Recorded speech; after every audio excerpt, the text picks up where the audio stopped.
ഒരു ലൊക്കേഷൻ കാണിക്കാൻ വേണ്ടി സ്ക്രിപ്റ്റിൽ ഏതെങ്കിലും ഒരു ലൊക്കേഷൻ എഴുതി വെച്ചാൽ മതിയോ? ഇന്റീരിയർ ഹൗസ് എന്നൊക്കെ എഴുതി വെച്ചാൽ സ്ക്രിപ്റ്റ് വായിക്കുന്നവർക്ക് അത് ഫീൽ ചെയ്യുന്നു നിങ്ങൾക്ക് തോന്നുന്നുണ്ടോ? നമ്മളൊരു ഷോർട്ട് ഫിലിം ഒക്കെ എടുക്കുന്ന സമയത്ത് ലൊക്കേഷൻ രജിസ്റ്റർ ചെയ്യാൻ വേണ്ടിയിട്ട് ആളുകൾ ഒരുപാട് കഷ്ടപ്പെടുന്ന പോലെ എനിക്ക് ഫീൽ ചെയ്യാറുണ്ട്.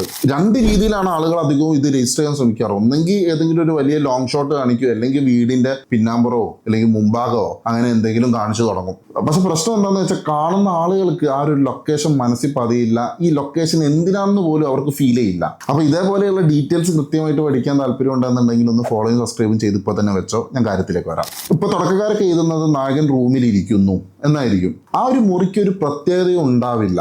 അതുകൊണ്ട് തന്നെ പ്രേക്ഷകർക്ക് അവിടെ ഒരു കണക്ട് ചെയ്യാനുള്ള ഒന്നും തന്നെ കിട്ടില്ല. കുറച്ച് എക്സ്പീരിയൻസ് ആയിട്ടുള്ള ഒരാൾ ചെയ്യുവാണെങ്കിൽ എന്തായിരിക്കും, ഫോട്ടോസും ഫ്രെയിമുകളും അയാളുടെ ഒരു ജീവിതശൈലി എന്താണെന്നുള്ളത് ആ ഒരു ലൊക്കേഷനിലൂടെ തന്നെ കാണിക്കാൻ വേണ്ടി ശ്രമിക്കും. എക്സാമ്പിൾ നമ്മുടെ ജോജി എന്ന് പറഞ്ഞ സിനിമ, ആ വീട് തന്നെ എടുത്തു നോക്കൂ. ആ വീടിലെ ഓരോ ലൊക്കേഷനിലും അല്ലെങ്കിൽ ഓരോ മുറി പോലും ഓരോ കഥാപാത്രത്തിന്റെ മൂഡ് എന്താണ്, ആ സിനിമയുടെ മൂഡ് എന്താണ് എന്നൊക്കെ വ്യക്തമായിട്ട് പറയുന്നുണ്ട്. ചുരുക്കി പറഞ്ഞ ആ സിനിമയത്തെ ഒരു കഥാപാത്രമായിരുന്നു ആ ലൊക്കേഷൻ എന്ന് പറയുന്നത്. ഒരു ഫോർമുല നിങ്ങൾ ഓർത്ത് വെക്കുക, ലൊക്കേഷൻ കാണിക്കുന്നത് നിർത്തുക, നേരെ മറിച്ച് ലൊക്കേഷനിലൂടെ കഥ പറയാൻ വേണ്ടി ശ്രമിക്കുക.